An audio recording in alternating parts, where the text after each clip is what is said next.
of whom? I'm going to critique those black persons who derive great satisfaction or just plain engage in a lot of criticism of our former president, the 44th president of the United States, Barack Obama, and also those who do the same in regard to black people who are of the age that places them in the boomer generation. I'm going to show you why it's fundamentally flawed, but it's not going to just be opinion. I'm going to undergird it with evidence that you will hear and you will see. And it has to do with a lack of fundamental understanding of how the global system of racism, which is anti-blackness, works. So let me start by saying that there are probably many of you, just based on my experience, I know, who have heard the most famous quote by an author whose name is Neely Fuller Jr. And it is cited quite often to add gravitas to whatever commentary the person wants to then proceed with, whether they're calling into an internet radio program like Breaking Brown, but others. It certainly isn't the only program in which I've heard this. Or in the comment section where people are typing on various threads, wherever it happens to be on the internet. And I've heard it, in real time. All of these criticisms, and people, like I've said over the years, are quite proud of the fact that they began criticizing President Obama quite early in his first term. And they continue to criticize the things that he did and did not do that either harmed black people or opportunities he missed to help black people in the United States, what we're now calling, or a lot of people are calling, ADOS, American Descendants of Slavery. Okay? Now, let's start with Neely Fuller's most famous quote, and I will say it the way that he usually says it, and then I will make the correction that I think needs to be made each time that it is quoted again. So this is the way Mr. Fuller normally had said or has said his most famous quote.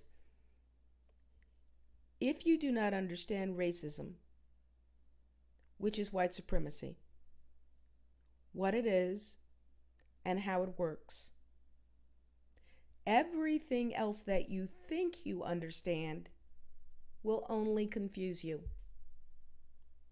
And whenever anybody calls in with that quote, I have not seen one single person, I'm sure it has happened somewhere, but I have not seen one single person take issue with it or disagree with it. Everyone, it's an amen moment, and everyone just loves it and says how much they agree with it. And so, and that happens with the host of whatever broadcast it happens to be. And so, yes, that is exactly what Yvette Carnell did on her program, Breaking Brown, the one time, I may have heard it more than once, where someone led with that quotation. Now, that quotation has a lot of wisdom in it. There is a problem, a big problem within it, and that is that within it is Mr. Fuller's usual equation of white supremacy with racism.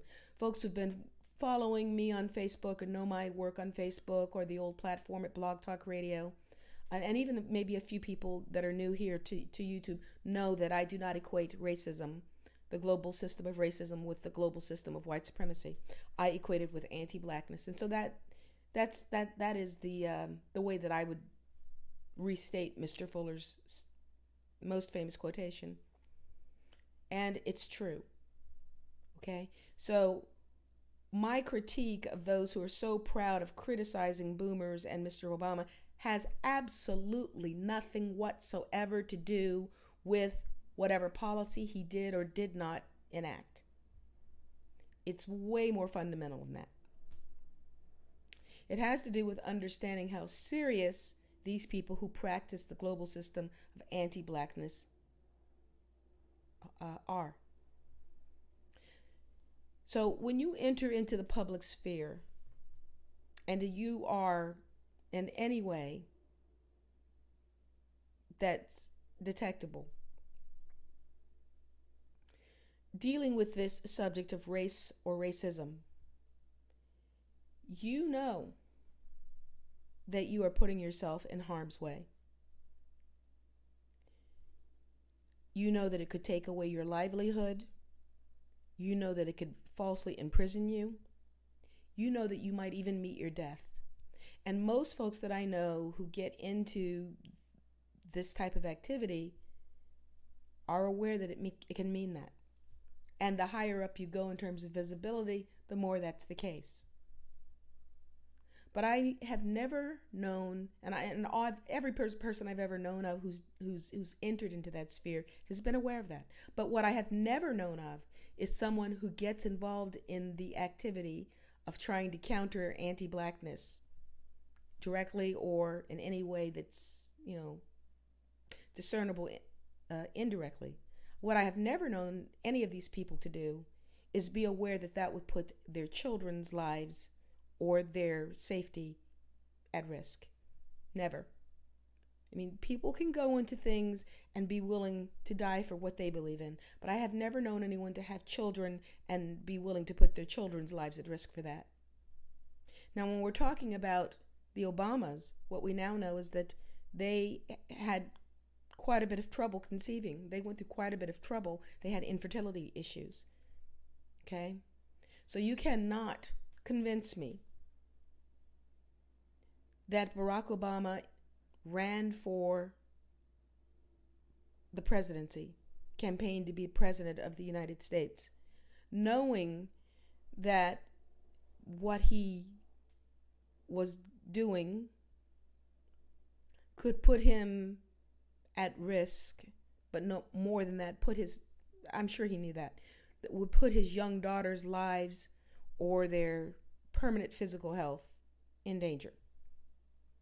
And that tells me that Barack Obama, of course, he also did not understand racism, how it works, what it is and how it works. Now, when I have said, and I have said this over many years, and every time I have said it, I have been met with opposition. Oh, he didn't, that's not true. And I would offer to show them the proof I'm going to show you in this video. But it would take me a bit longer to find it than they could tolerate, because I've got thousands of files on my hard drive.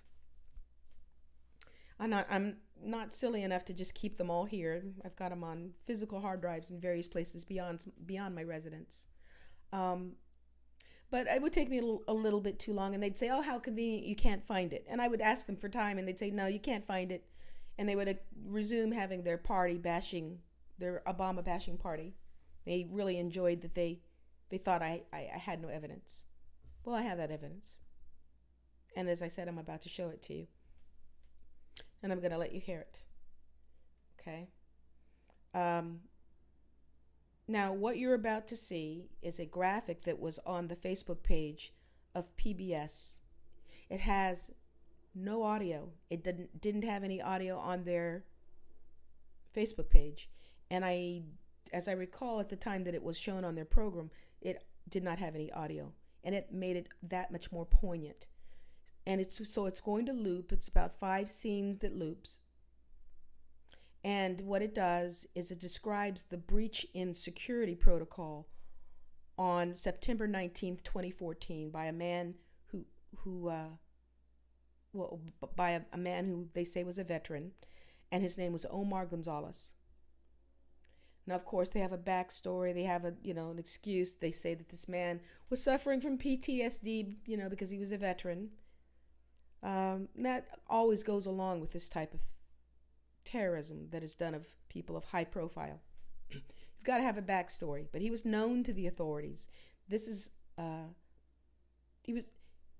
was known to the authorities before this ever happened, and that was part of the terrorism. Okay, it's to let the Obamas know, we know these people are out here doing this. We know who these people are. They're not unknown to us. They're not unknown quantities. But this is to let you know that we can get to your girls at any second. Okay? So I'm going to let that show. I'll let you look at that. When it loops a couple of times, I'm then going to turn on some audio.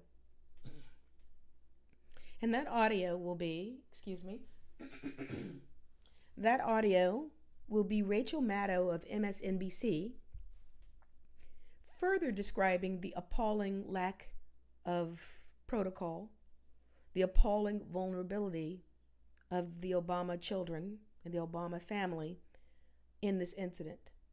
But not only in this incident, another one that she will cite. And I want you to keep in mind that these are only two of many incidents like them that happened while the Obamas were in office. Okay? So that's all I have to say right now to preface this, my commentary on Obama bashing. Not true. Let me say that I was never disappointed in Barack Obama. And the reason I was never disappointed in him is because I never had any expectations.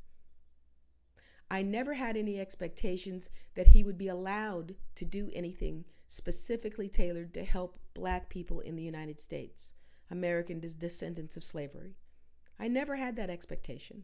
So I was not excited when he campaigned. I was not excited when he was elected, nor when he was reelected. I am not even certain he wanted to run a second term. But when you are at that level, you can be made to do things you don't want to do. If you ever watched the series of films called The Hunger Games, in the second film, there is a scene in which the president of this fictional nation called Panem tells the protagonist, played by Jennifer Lawrence, that she better get out there and convince the citizens of Panem that what she did in the Hunger Games, which was only supposed to result in only one person surviving and all the rest of the young people dying, what she did in saving a young man from her district was really because she was madly in love with him. And of course that wasn't true. They all knew it wasn't true.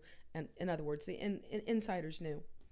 But he told her she better put on a great performance and convince the citizenry of Panem that was the reason.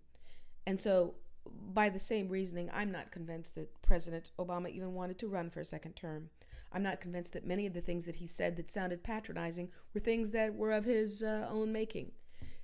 Did he have stars in his eyes because of his rather unique upbringing in Honolulu or in Hawaii? I'm sure yes. And I'm sure that went in large part into why he was picked. And he was picked to become the first Black president of the United States. And he bought it all. He bought it. He bought the hype that he would be able to wield the same power that all other persons who had held that office before him had wielded. But he was shown very quickly that that wasn't going to be the case. I always knew that they had that leverage of his children on him and that they would use it. And I'm now finished talking about it for right now. I'm now going to show you the proof. Let me move this logo down into the corner so you can see what you need to see.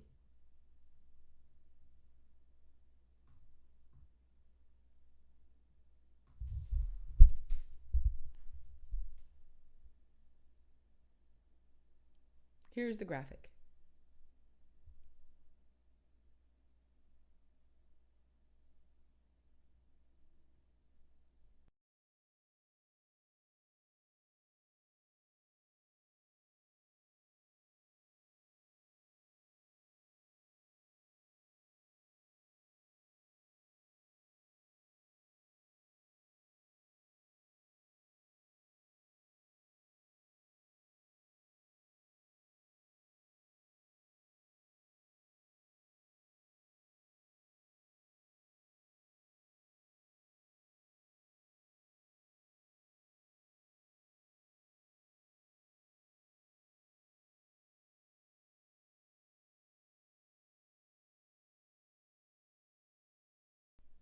Now, do you understand the mathematical improbability of all 5 of those layers of protocol being breached on the same day at the same time? You'd have to multiply them and it would be something with at least 6 zeros behind it. So this was clearly not an accident. And Rachel Maddow is going to make a statement at the end of her presentation that lets you know that this isn't just a general lack of professional decorum within the Secret Service. Okay, but it certainly was not an accident. And it wasn't an accident, and if it wasn't just being lackadaisical, what was it? It was something coordinated. And if it was coordinated, there was a point to it being coordinated. And what was that point? That point was to let the Obamas know that they could get to that their girls could be gotten to at any time. They could be permanently disabled, disfigured, or even meet their demise, and there would be some story given as to why this young child had some very unusual medical issue.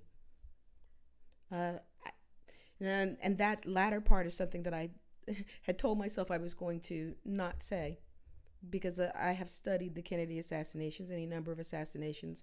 I've done my share of studying of the methods of people who deal in what they call the black arts, espionage and all that goes along with that. So that is the type of thing that happens. And when you get to a certain level, such as the Obamas did, they're aware of this, okay? So now what I want to do is let you hear Rachel Maddow break this down. Now, the reason that I'm going to only let you hear the audio instead of see the video that goes with it is because I want to make sure that I stay within the bounds of fair use. Fair use is one of the ways that you can use certain publicly available information and not have copyright infringement. I don't want my channel shut down. And so it depends on a number of things. So I know that this PBS, the graphic, is within the fair use boundaries because they themselves placed it on their Facebook page. But the MSNBC segment it's long enough to where, actually I think it is short enough to where even if I showed the graphic, it would still be within fair use boundary. But because of the subject matter of my channel, I want to double down. And so I thought, well, the length of my program will be long enough to where the proportion of what Ms. Maddow is saying is short enough to be within the fair use boundaries, but especially if I don't show the graphic. So you can hear it, listen closely. It'll be loud enough. But what I want you to attune your ear to is the vulnerability of the Obama children and Mrs. Obama. Okay, so I will just go ahead and let this graphic play while you listen to Rachel Maddow.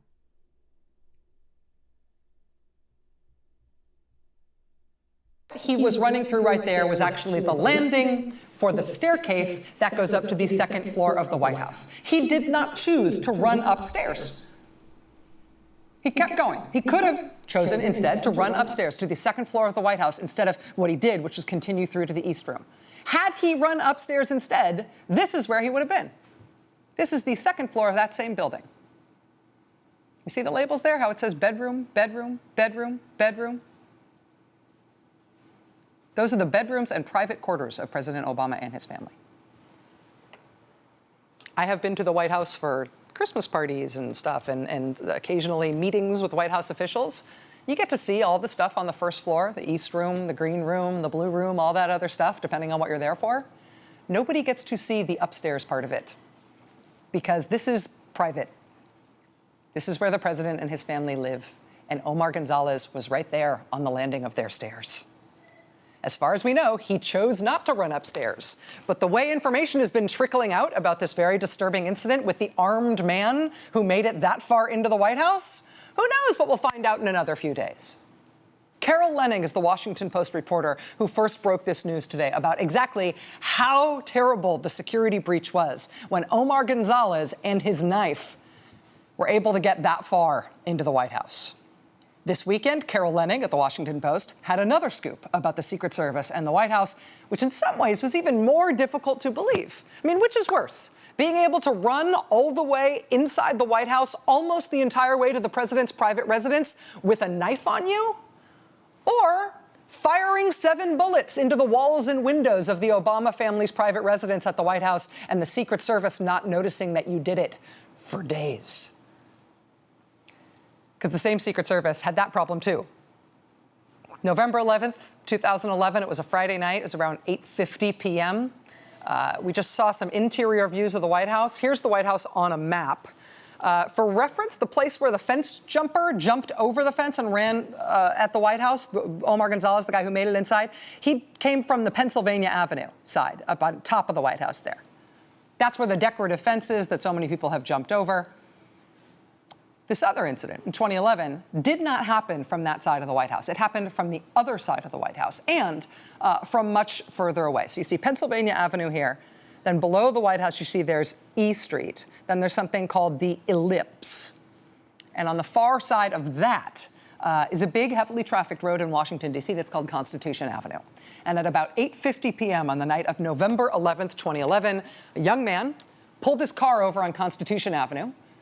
From this distance, he was about 6 football fields away, about 700 yards from the White House. He pulled over in a black Honda sedan, and he pulled out his Romanian-made AK-47 knockoff, and he fired that gun multiple times at the White House. After shooting into the White House, he sped off down Constitution Avenue. He did not make it very far before he crashed his car. He left the gun and 180 rounds of ammunition and all the spent shell casings in the vehicle. He left the door open and the headlights on, and he took off running. And they did not catch him for 6 days. And that's in part because the Secret Service took 4 days to realize that the dude had actually shot the White House. There were 2 Secret Service agents on the roof as the building was being shot at, and they reacted as if shots had been fired at the White House. There were 2 more Secret Service agents in a vehicle right near Constitution Avenue and the Ellipse, which is where the shooter fired from. Reportedly, those officers not only heard the shots and thought they were hearing gunfire, but they actually smelled the gunpowder in the air. They were that nearby. And yet another Secret Service officer was stationed right next to the White House, right underneath the Truman balcony. And she not only reacted to hearing gunfire, but she heard the shots hit the building and saw debris fall from the building where it had been hit. But somehow, despite all of that from their own people, the Secret Service's initial conclusion from some still as yet unidentified supervisor was that no shots were fired. Those weren't gunshots. It must have been backfiring from a nearby construction vehicle. Then the Secret Service revised that initial assessment and decided, well, okay, gunshots have been fired, but it had nothing to do with the White House. Must have been 2 people in random cars shooting at each other somewhere in the neighborhood. Perhaps rival gangs? This happened on a Friday night in November 2011. Friday. It was not until the following Tuesday when a housekeeper at the White House found a chunk of concrete and some broken glass inside the first family's residence on the 2nd floor of the White House. And other White House staff then started to find the bullet holes. It was not until then that the Secret Service finally could be persuaded that, hey, maybe it's worth looking around here. And yeah, somebody had not only shot at the White House, but somebody had hit the White House with high-powered rifle fire 7 times. And so that is when the Secret Service began their investigation, including, for the first time, 4 days after, interviewing their own officers who had been on duty that night, who had thought and reported that it was gunfire. It was only then that they decided that maybe it would be a good idea to put out an APB for the man who had abandoned that Honda sedan with the just-fired assault weapon and the empty shell casings all over it a couple of blocks from the White House the night all those Secret Service officers heard and smelled gunfire. They finally put out an APB for him in the middle of the following week. It took him a day to pick him up. They charged him with trying to assassinate President Obama. In April, he was sentenced to 25 years in prison. Without the housekeeper finding and reporting the damage, dude would presumably still be out there, maybe making another plan to try again. In both of these incidences, neither of the guys appears to have been a real genius. Neither of them appears to have been working with a larger group of people or as part of some more complicated plot. What one of them got away with for almost a week, and the other one got away with all the way through to the end of the East Room as he was trying to get into the Green Room, what they got away with, in both cases, neither of these things seem all that hard to pull off or all that complicated to arrange. Being able to do that much damage and get that close is not supposed to happen. What's the matter with the Secret Service? Was something always wrong with the Secret Service and we're just hearing about it now? From reporters like Carol Leonnig who were able to find out about this stuff? Was this stuff always happening before and we never knew about it? Or is something wrong with the Secret Service now that was never wrong with them before?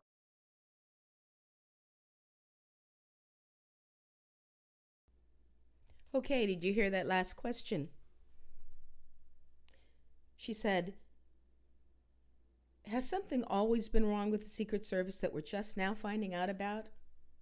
Or is there something wrong with the Secret Service just now? And she stopped. Now, we all know what is being implied and what I hold to be the truth. Yeah, there has not been a systemic problem with the Secret Service all along. That was a coordinated breach of protocol, and it was to give a warning. Now, I do want to say that I don't want to be like totally ridiculously disingenuous. Was I excited to see a little bit of, not excited, happy to see a little bit of, to see some color in the White House? Yeah, I thought that was probably a good idea for young black children. So I was happy for that, but I really didn't have expectations beyond that. And even just the little bit of stuff that President Obama tried to do to help black people that was not specifically named and tailored for black people, such as Obamacare, which was, obviously designed to have a disproportionately helpful effect on black people than other people's, because we have a bigger percentage that go without access to medical care. As you can see, non-black people lost their minds. Non-black and white to me, by now you probably know it's the same thing to me. They really lost their minds over it. Even when he left office, our 45th president knew that his base wanted that thing repealed. Southern states, which had high proportions or high populations of black people, turned down free money to use Medicaid in order to give free, medical care. They said, we don't want your money. It wouldn't have cost them anything. Money was being given to pay for the medical care, but also for the cost of administration. And these officials in southern states turned it down because they thought it would actually help black people and keep black people healthier and keep more black people alive. I mean, it's that serious, right? So just even that little bit, or when the Cambridge, Massachusetts police falsely arrested Professor Henry Louis Gates. And that just seems like such a slam dunk that President Obama thought he could get on the mic and say what everyone else was saying, or even just a fraction of it. And non-black people lost their minds. He was trotted out like a puppet, and he became a puppet because, he did so in defense of the best way he could to defend his children against being permanently disabled or killed. He became that kind of puppet. So he was trotted out on the lawn and made to have a beer with a beat cop in a city in Massachusetts. Okay? And the two incidents that Rachel Maddow just described were two of many. Do you remember when he first took office, the first year? Do you remember the party crashers who were who posted on social media that they were at a state dinner, the first state dinner that the Obamas held at the White House? And they were on the same elevator that their small children, their young children, used to move about in the White House amongst, the domestic parts of the White House. They were on those elevators, okay? Just like Omar Gonzalez was on the landing of their stairs right next to their bedrooms. These things happened because they were messages being thrown. Because, of course, there are insiders who don't know anything about that. And that would be like the Secret Service officers who were reporting what they were trained to report, that they smelled gunfire, that they saw the damage they saw the impact of a bullet on the White House, that they heard gunfire. These people are not in the know. They just report what they see, okay? But it gets squelched because they aren't in that inner circle. Okay? And so this is why they have to send messages the way that they send them, because you can't have everybody in the Secret Service knowing that this is what's being done. So you send the messages, and it's very clear by how you let things happen. That's what happened with the Obamas. Okay. I think I have covered the Obama bashing. Now I want to get to a second thing that I think I've been hearing a lot of, especially almost, well, I wouldn't say exclusively, but it is spreading.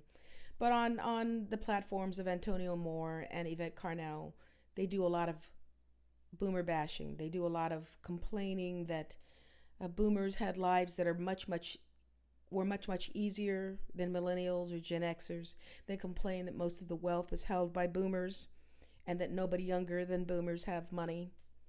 Okay. Now, the latter part is true. Yes, the little bit of wealth that black people have is disproportionately held in boomer hands. That's true. But that's true for all racial groups and subgroups. That's true for non-black people as well. Of course it's true. Because older people have been inhaling and exhaling and getting up and going to work longer than younger people. So they have had more time to accumulate monies in their pensions, in their Social Security, in the equity in their houses if they happen to have one. The benchmark or the measuring stick is not comparing age groups. You need to compare similar age groups across the races. And every study that has ever been done about whether black people who are nearing retirement or at retirement age have sufficient monies to retire shows that they do not. We do not. Because I'm a younger boomer. I'm going to show you a graphic. Many of us are living in abject poverty. And that's not some blip. That's not some, those aren't exceptions. Okay? You can see the white people being trotted out from West Virginia or Kentucky, the older white people who are having to choose between getting their medicines and having a meal. That's much more the case with black people. Okay? Now, there's that. But then there's also this contention by Yvette and Antonio that boomers had so much more opportunity than younger folks.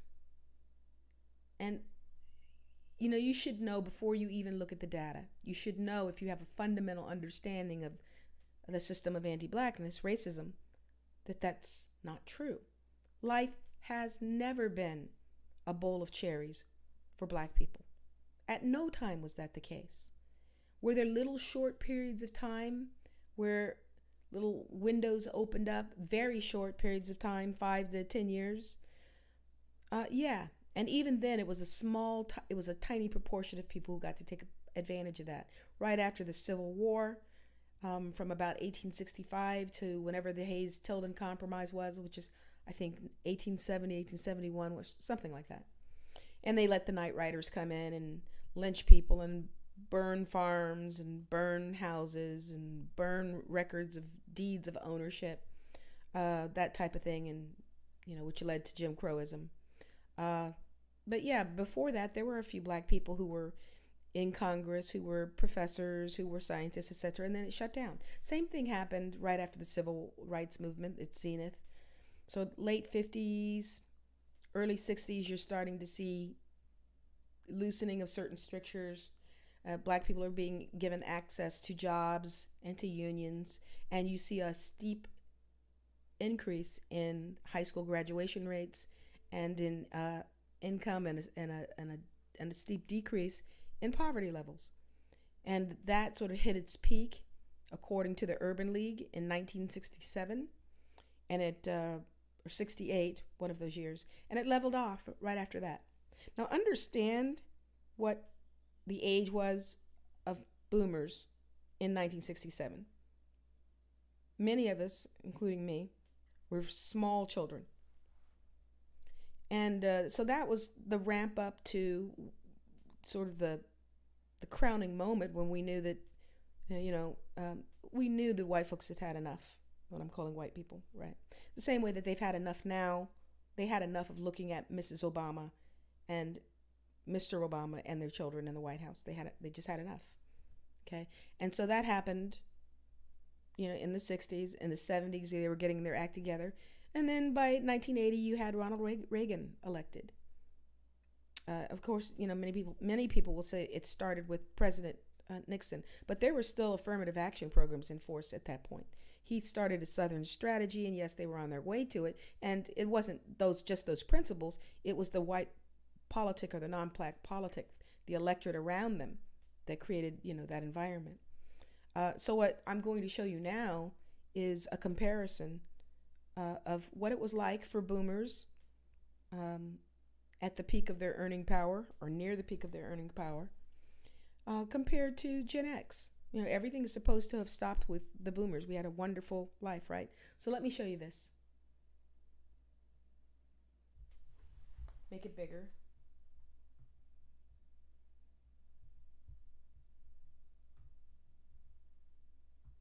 This is a graphic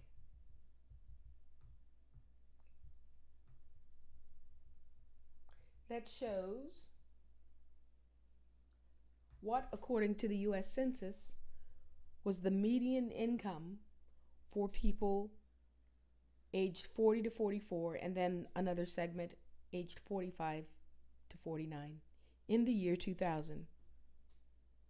And then, of course, what we're going to do is compare the median income of those two age brackets to 2015, this era.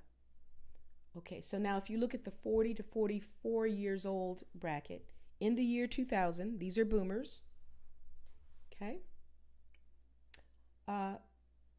Their median income was $31,170 per year. And anyone can just go online and convert that. There are inflation adjusters online. You don't have to download any software. Just put in a number, put in the years, and it'll tell you. So that in 2000 would have been $43,015. $43,015 for the year for these 40 to 44-year-old black people. Now let's look and see what the annual income is for 40 to 44-year-olds now. Well, the same, $43,039. Dead heat. Boomers at age 40 to 44, Gen X at age 40 to 44. Exactly the same. Let's go and look at the real peak, 45 to 49.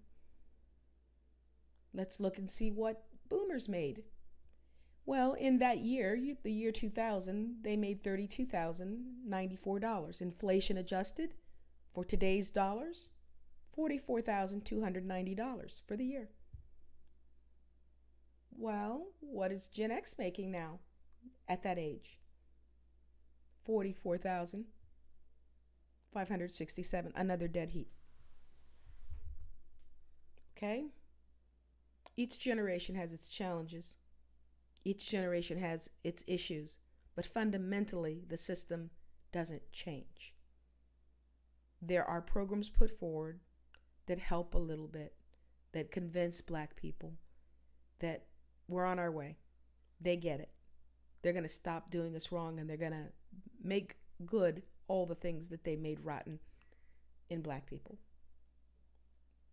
And that's just to make running the business of anti-blackness easier. And it stops. I don't have any reason to believe that it's different this time. If you hear white candidates or white people generally, however many you hear, saying that they agree that black people need reparations, I'll take whatever it is that we can get, because that is something that I learned from my former mentor Neely Fuller. You ask for what is needed, you accept what is granted, you examine so you can see the difference between what you asked for and what you got. If there is a difference, you must compensate for that difference. So I'm not opposed to asking for reparations, but understand that it is just asking. See, and this is the part that I think, this is where people show a real fundamental lack of understanding of the system. Okay? And it is that Black people in the United States, ADOS people, as well as Black people in other parts of the world, whether you're talking about a specific collective of Black people or Black peoples, all the different types of Black peoples around the earth, collectively, we are subject to non-Black peoples because of physical force. That's the bottom line. Just like with the Obamas, that's the bottom line. So it's about technology. Okay? And when we have inferior technology, mostly because we haven't seen a need to have it for ourselves to defend ourselves, then yes, they can continue to poison your waters. Yes, they can continue to bomb anything you build, like a new Black Wall Street. Yes, they can imprison the people who are doing the intellectual work for you. They can imprison you if you happen to be someone who has got a gift of persuasion and in the direction that is going to be helpful for Black people. Okay? But bottom line is, all we can do is ask. Now we can call it demanding. We can narrow our eyes in front of a camera and use our index finger and point and use all the gifts that were given to us to articulate our point so clearly and logically, and we can call that demands. You are not in a position, there is no such thing as demand when you cannot physically enforce what it is that you want to do. Okay? But I'm still not against asking. Okay, now so what I want to do is share with you what I call if-then statements. I was a former geometry teacher, and so that was always a portion of the curriculum. I was always on the syllabus each year. So what I want to do is read you if-then statements that are part of the white paper that shows how to use the CREE tool that it was explained in the broadcast, the main broadcast I did on Friday. And it's an if-then statement that talks about this bottom line of power and talks about the willingness of non-Black peoples to help Black people. And so, and it's applicable to everything. Anytime you hear me talk about anything that has to do with legislation or, reparations, anything that requires the cooperation of non-Black peoples, this if-then statement that talks about premises is at work. Okay, so there are two if-then statements. And here's the first one. If it is held by the non-Black peoples of the world that Black peoples should be used as servants, more capable than cows or horses, and should be forever subordinate in that status, with our numbers bred and thinned according to the needs and desires of non-Black peoples, then Black people's plea for repair of centuries of abuse and torture, for reparations, is futile. There is considerable evidence that this is the true belief of non-Black peoples. That evidence is their behavior toward Black peoples wherever there are populations of Black people on this planet. The evidence abounds currently and throughout the known history of encounters between the two basic groups of Homo sapiens. And if this is their true belief, it is unlikely to change after the thousands of years of that mental orientation. It will then be left to black peoples of the earth to invent for ourselves means that have not existed before. That's innovation. To physically free ourselves of bondage. To do that, we will have to become the greatest scientists in known history. But the evolutionary record of life on this planet shows that much more unlikely things have happened.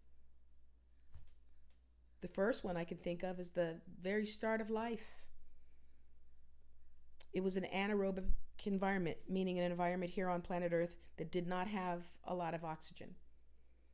And then the planet got just saturated with oxygen, which was really an agent that burned all of these unicellular, one-cell organisms. And almost all of them, like well over 90% became extinct. They died. But there was a tiny percentage that figured out how to reconfigure. They figured out how to restructure themselves, restructure their DNA so that they could make use of oxygen as fuel and not have it kill them. And all life on this planet, whether plant or animal, any of the kingdoms, fungi, are a result of that engineering, of that adaptation. The same can be said of the earliest evolutionary ancestor of mammals. And of course, people are a subset within that. All mammals except marsupials. They coexisted with dinosaurs. And they probably would have become extinct because, of course, dinosaurs are so large and they took so much of the resources for fuel that our earliest mammalian ancestor probably would have become extinct. There is some evidence that they were on their way to that. But then the asteroid thing happened and took the dinosaurs out. Now this isn't something that was done purposely by the earliest mammals. But the point is that the odds can be against you. But if you know what the problem is, and you said about trying to solve it, you can solve it. I mean, bacteria do this every day. This is, as I've said before, this is how many strains have become resistant to certain drugs. They know how to rearrange their DNA. Protozoans do it all the time, better engineers than any person. So this is really not about brain power. We can do it. But that's statement one. That's the bottom line stuff. Do what I tell you to do. Make an environment that says black people must do what they're told to do and not do those things that we tell them not to do. They're not free. They serve us. And if you don't like it, we got something for you. Okay? But let's make a different assumption. So that's my second if-then statement. Let's say it like this. If it is held by non-black peoples that black people should be and should always have been as free to pursue our aims as non-black people, then we are due compensation from non-black peoples for the restraints placed upon us, the coercion and torture administered to us, and for the economic, physical, and mental damage that resulted from same. Now, there is less evidence that this is the true belief of non-black peoples than that expressed in the first paragraph. The evidence is mostly just declarations or statements that this is what they believe, with scattered and rare behaviors that are consistent with such statements. But if you happen to be a non-black person and you believe this statement too, you really believe that black we've been done wrong. And I say peoples because we're a collection, we're different types of black people all over the planet. We can tell each other apart physically. We have different historical circumstances, different needs, and we're going to have to federate and take those differences into consideration, but overall, we know that we federate for one reason. Okay? So, yeah, if you happen to be a non-black person and you hold it to be true that non-black peoples shouldn't be subordinated, should never have been, then we'll watch you do what you do. And if you're sincere, you'll understand why we're suspicious. Not only will you understand it, you will expect it and encourage it. In the same way that, you don't expect children to be welcoming of adults when you live in a society which children are, regularly abducted and molested. I certainly don't get offended when children run in fear after, seeing me walk down the street or stop and watch them play at a playground. They've been trained to be suspicious of adult strangers, and I certainly wouldn't try to convince them that I'm the exception. I'm a nice one. Talk to me. Okay? So if you are a sincere non-black person and you realize that black people are just now getting to the point where we understand the importance of the system of anti-blackness and differentiating between the two, that the whole world is doing this and using it to harness our energy, you won't have any problem with us being suspicious. Okay? I'm crossing my fingers that I said everything I wanted to say. And I believe that I did. So I will be uploading this directly afterward. And again, if you found this constructive, if you liked it, then do that internet thing, do that YouTube thing. Hit that thumbs up, please. Say you liked it. And go ahead and subscribe so that you'll know the next time I'm coming on. The regular time to come on, do live streams, is going to be Friday at 6 p.m. Pacific, 8 p.m. Eastern, and 6 p.m. Pacific, 8 p.m. Central, 9 p.m. Eastern. This has been the Counter-Racist Evolving Engineer for Sunday, March 24th, 2019. Signing out.